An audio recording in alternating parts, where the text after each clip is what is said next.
Hola amigos, ¿qué tal? Bienvenidos a todos a una nueva edición para hablar sobre lo que acontece en nuestro país. Antes queremos invitarles a suscribirse a nuestro canal, a darle me gusta, a compartir este video y a seguir de cerca cada uno del material que vamos publicando.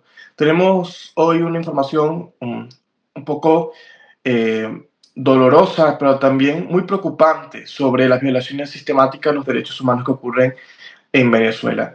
Esta vez pues fue un hecho que sucedió con un preso político o con un familiar de un preso político que vamos a profundizar el día de hoy.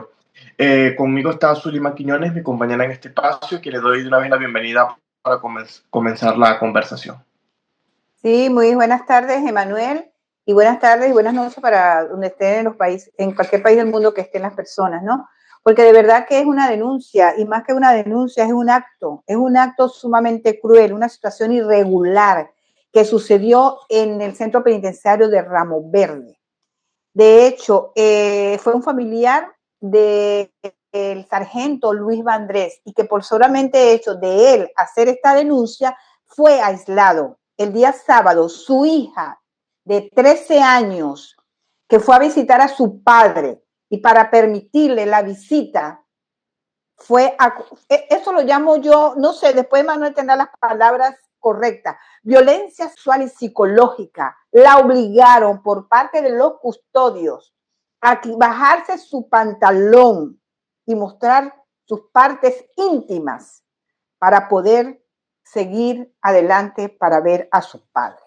Emanuel, esto es un caso atroz, me parece un caso sumamente horroroso, horroroso, porque es una niña de 13 años, Emanuel. Sí, realmente bueno, yo diría que no hay palabras para expresar la situación tan dantesca de lo que representa este horrible hecho. Estamos hablando de una menor de edad, de tan solo 13 años, que por supuesto por obvias razones no vamos a decir el nombre, pero es la hija de un preso político militar que se encuentra en Ramo Verde, que ha sido secuestrado por la tiranía por el simple hecho de defender la democracia y defender la libertad. La madre en el video decía que, bueno, en anteriores ocasiones también habían visitado, por supuesto que está ya detenido desde el año 2019, pero no había ocurrido un hecho tan lamentable como este. Porque, a ver, estamos hablando de un niño, así sean funcionarios las que hayan revisado a esta niña de tan solo 13 años, no debió vivir esto, que le bajen el pantalón, que le revisen sus partes íntimas, cuando estamos hablando de que es una menor a la cual se le debe respetar su dignidad, se debe respetar sus derechos y bueno, evidentemente por la denuncia que ha dado a conocer la madre, se le han violentado sus derechos fundamentales como niño. Entonces, hablamos de una situación donde ya una familia se encuentra rota, se encuentra destruida por un régimen que simplemente decidió secuestrar a un hombre inocente y aún van mucho más allá, van contra la madre y van contra una niña que no tiene ningún tipo de culpabilidad ni tampoco de, bueno, digamos, es una persona inocente para que le estén haciendo este tipo de atrocidades dentro de estos centros penitenciarios. Imagínense ahora cuando vaya a visitar a su padre, si esto le ha causado algún tipo de trauma psicológico, lo que puede ocasionar que la niña no quiera ver a su papá. Entonces estamos hablando de una Totalmente. situación muy, muy fuerte que violenta la ley orgánica de protección del niño, niña y adolescente estipulada en Venezuela, que viola, por supuesto, la constitución de nuestro país, donde se le dan derechos a los niños y sobre todo viola los establecidos en organismos internacionales, que al final, tanto, bueno, como todo ser humano, pero sobre todo los niños, niñas y adolescentes tienen eh, la, la dignidad en la cual en este caso ha sido completamente violentada. Mira, Emanuel, aparte de que es un caso tan duro, tan fuerte, yo quisiera que esto llegue a a los medios de comunicación de primera instancia, ¿no? Y también al Instituto de Protección de Menores, a la LONNA, que llegue esta información, porque esto para mí es un horror. La doctora Tamara Sujú también hizo la denuncia de este caso.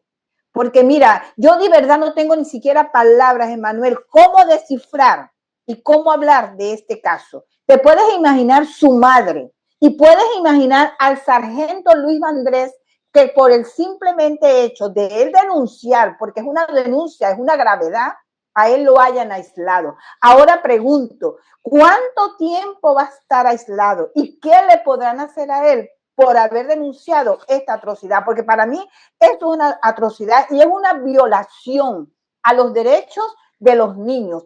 Y vamos a estar claros, porque también se habla de que varios niños menores que fueron a visitar a sus familiares les pasó la misma situación irregular en Ramo Verde. Claro, entonces, Zuli, estamos hablando de una situación en la cual no solamente se violentan a los niños, sino que también ya sobre una violación de privación de libertad a una persona inocente, ahora también lo castigan por denunciar una violación a sus derechos humanos. Entonces, es que esto pareciera que no, que se cuenta y no se cree en realidad en la forma tan cruel, con tanta maldad con la que esta gente está actuando. Me gustaría, por supuesto, dejar para la audiencia que pudieran ver parte de la denuncia que bueno, que la madre de esta niña hacía este fin de semana, porque todos estos hechos ocurrieron el día sábado. Mi nombre es Sandra Hernández, soy esposa del sargento mayor de tercera Luis Vandres, preso político desde el 21 de enero del año 2019. En esta oportunidad quiero denunciar una situación irregular, ya que es primera vez que nos sucede durante los 6 años de detención de mi esposo. El día de hoy, mi hija menor de edad, con tan solo 13 años de edad, fue obligada a desnudez forzada por parte de las custodias quien hacían la revisión corporal, ya que le dijeron que debía bajarse los pantalones para mostrar que en las partes íntimas no llevara nada ilegal. Repito, durante 6 años de reclusión de mi esposo jamás esto había pasado con mi hija, mucho menos había pasado con mi hijo. Yo necesito que ustedes me apoyen a hacer esta denuncia, ya que el director del recinto penitenciario me dijo que esto había sido autorizado por la LOMNA, cosa que realmente lo dudo. Y las irregularidades de este tipo jamás podemos permitir que se normalicen. Cosas como estas en Ramo Verde, cosas como el Rodeo 1, cosas como el Helicoide, Manuel, el Tocorón. Muchos casos que están sucediendo y que a veces ni siquiera lo podemos manifestar porque los familiares también son amenazados. Entonces, no sé hasta qué punto, Emanuel, podemos nosotros llegar o denunciar tales casos. Sí, y esto contrasta mucho bueno, con lo que anteriormente otros familiares han denunciado o nos han dicho en, digamos, modo particular o privado, de que no quieren denunciar por situaciones como la que están ocurriendo. La madre denuncia lo que sucedió con su hija y las consecuencias la paga también el familiar que se encuentra preso. Entonces, de verdad que hasta dónde vamos a llegar. Lo mismo pasa con los familiares de tantos presos políticos que hoy están desaparecidos. Hay personas que tienen más de 60 días que no se saben los familiares dónde están, si están vivos, si están muertos, qué ha sucedido con ellos, presos políticos que están enfermos, que se están muriendo en una celda, como el caso de Melindres Benítez, que nadie hace nada, absolutamente nadie, no existe ni la ley de la mujer, ni existe pues la Defensoría del Pueblo, por supuesto, porque todos estos organismos están secuestrados, y vemos cómo a esta mujer inocente está muriendo, digamos, lentamente por culpa de este régimen tiránico que estamos enfrentando en Venezuela. Emanuel, tienes el caso de Carlos Chancellor. 99% de su visión la tiene perdida. Lo llevaron, mira, es sumamente cruel. Él está sumamente, obvio, preocupado porque ya no está viendo, y su esposa más aún. Y está pasando también con el periodista Camero, Emanuel. Con su estado de salud está sumamente mal. Lo llevaron al hospital. ¿Y sabe lo que dicen los familiares cuando lo fueron a ver? Estaba amarrado de una cama. Un hombre con una crisis que llegó al hospital, lo amarraron a una cama y no le prestaron los auxilios pertinentes a lo que venía sufriendo. Entonces sus familiares también nos piden por él que levantemos nuestras voces por el periodista Camero. son muchos, Emanuel. Jonas Baduel está todavía aislado. Él era uno de los 21 presos políticos en castigos del Rodeo 1. Ya casi todos tienen visita, pero Jonas Baduel no tiene visita, porque lamentablemente ser Baduel es delito, ser periodista es delito, ser médico es delito y ser venezolano es delito. Y así como ellos, muchos pues ni siquiera hoy pueden contar la historia o no tienen ni siquiera a sus familiares la esperanza de verlo en libertad porque han muerto encarcelados, han muerto bajo la tortura, bajo bueno, yo diría que la inhumanidad de un régimen que sabe que esta gente estaba enferma, que aún así lo siguieron torturando y aún así le negaron la atención médica. Yo la verdad que no me explico cómo pueden ellos en su nivel de capacidad humana accionar y no tener ningún grado de conciencia frente a lo que están haciendo. Pero yo creo que porque ellos se sienten impunes, porque creen que el país de ellos, porque creen que así van a atemorizar y detener la lucha por la libertad de Venezuela. Pero al final yo estoy seguro y lo sé que es así, todo esto pasa y el tiempo pasa y algún día quienes le han negado la justicia a los venezolanos van a tener que rendir cuenta por los hechos. La Corte Penal Internacional hoy no actúa, no hace nada, pero vemos también como en el caso, por ejemplo, en Filipinas, pues con el expresidente han actuado que son por situaciones muy diferentes, porque en este caso el expresidente filipino actuaba contra las bandas criminales, pero bueno, al final fueron violaciones, digamos, a los derechos humanos. Pero veremos también en algún futuro, sea por la Corte Penal Internacional o con la caída de este régimen, a Nicolás Maduro, a todas estas personas, porque no solamente Nicolás Maduro y Diosdado Cabello, sino toda esta cúpula que ha actuado contra ciudadanos inocentes, enfrentando a la justicia, y ojalá a ellos se les respeten los derechos humanos, y por ello también hay que hacer voto que se respeten los derechos humanos, que enfrenten a la justicia como debe ser, y que tengan un juicio justo y que paguen por los crímenes que han cometido en nuestro país con todo el debido proceso legal que ellos no le permitieron a los venezolanos, a los más de 2.000 presos políticos que ha ocurrido en el menos de este año, porque ni siquiera se ha cumplido un año del 28 de julio, y que evidentemente ellos lo negaron porque sabían que todos estos ciudadanos son inocentes, porque aquí no podemos olvidar que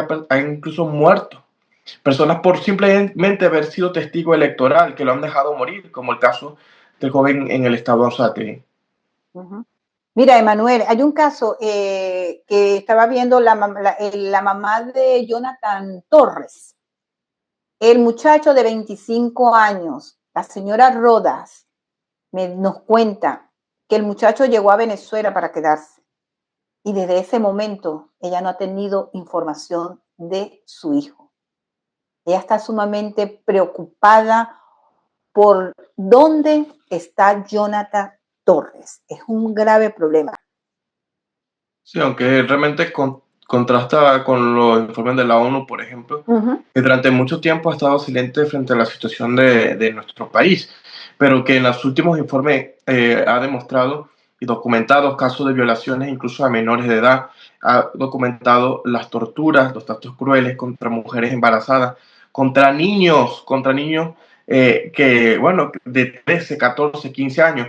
Yo digo que de verdad que esta gente está desatada y se podía solamente comparar con regímenes como el régimen nazi de Alemania, porque es que estamos hablando literalmente que hoy en nuestro país hay campos de concentración para ciudadanos inocentes.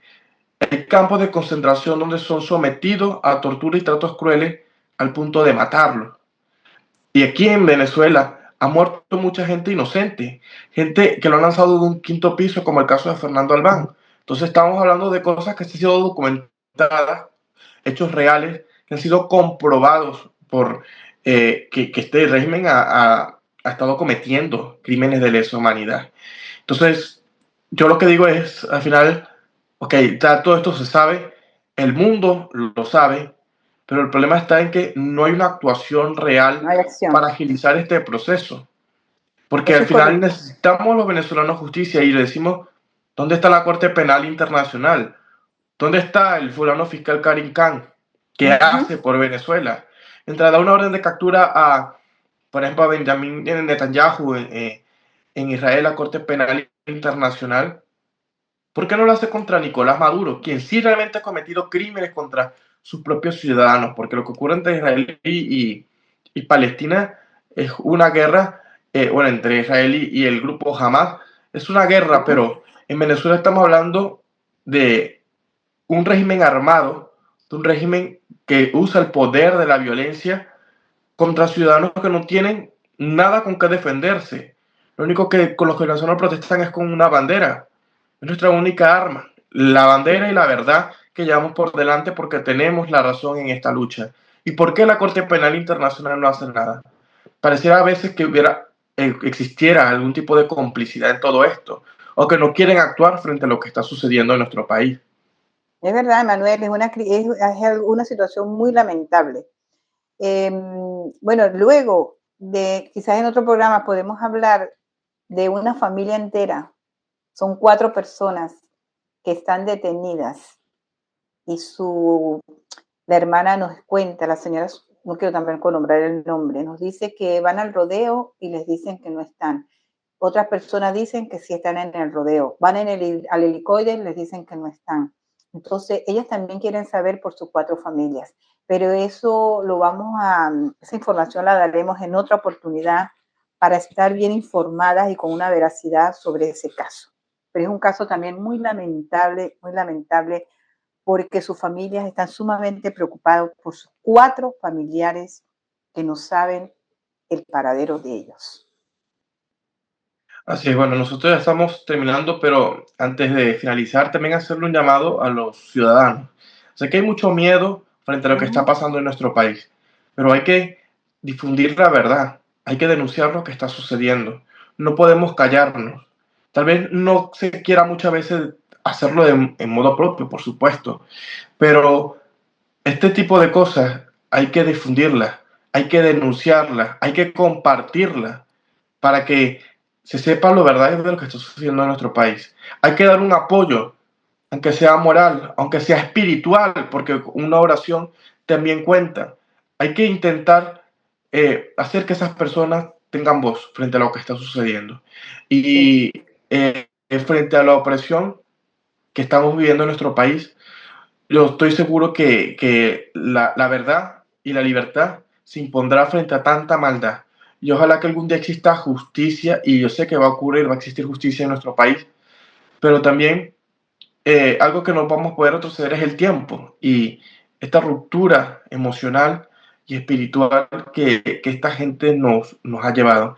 Pero queda de nuestra parte, pues, seguir adelante y seguir eh, reconstruyendo parte de lo que nos queda de nuestra vida, a pesar de las circunstancias y a pesar del dolor en el cual nos han marcado. Así es, Emanuel. Y es muy lamentable cuando escuchas esta palabra que, para culminar, algo que dijo Saray Armas, la esposa de Armas, dice: mi única fe de vida de mi esposo es su ropa sucia. Wow, cuando yo escuché eso me dolió el alma, el corazón, porque digo yo, ¿sabes tú que esa ropa sucia puede ser de él? ¿Sabes tú que esa ropa sucia a quién se la puso? No sabe quién puso su ropa sucia. Cuando yo leí ese mensaje, yo dije, Dios mío, quedé como impactada. Mi única fe de vida es su ropa sucia. O sea, es demasiado triste lo que está sucediendo, ¿verdad? Dentro de esos yo no los llamo centros penitenciarios, yo los llamo centros de tortura, centros de concentración. Y de verdad que les digo a todos, como dijo Emanuel, que sigamos levantando las voces y que pierdan el miedo. Yo sé que es muy difícil exigirle a sus familias que no tengan miedo, porque es difícil, porque tener un familiar preso político y que yo levante mi voz y también me lleven a mí, que lleven a mis hijos, seríamos todos presos políticos. ¿Y quién nos va a defender? Pero tenemos que también decirle a todos los venezolanos, y les digo, les pido que levantemos las voces por aquellos que no lo pueden hacer, que apoyemos a esas familias que hoy luchan y que hoy, mire, viven bajo cautiverio. Nosotros somos esos ecos, como le llamo yo, somos esos ecos de cada uno de ellos, para levantar las voces por ese sufrimiento que cada uno de ellos están pasando. Sobre todo por estos niños, Emanuel, como lo dijiste. ¿Con qué miedo va a ir esa niña a visitar a su padre? ¿Con qué miedo va esa madre a visitar a su hijo? Es muy lamentable la situación que vive el pueblo venezolano con estas atrocidades. Así es. Bueno, muchísimas gracias a todos los que nos han acompañado. Les invitamos a suscribirse, por supuesto, si no lo han hecho, a compartir este video, a darle me gusta para llegar a más personas y también a comentarnos, dejarnos sus sugerencias. Nosotros nos veremos en una próxima oportunidad a través de este mismo canal.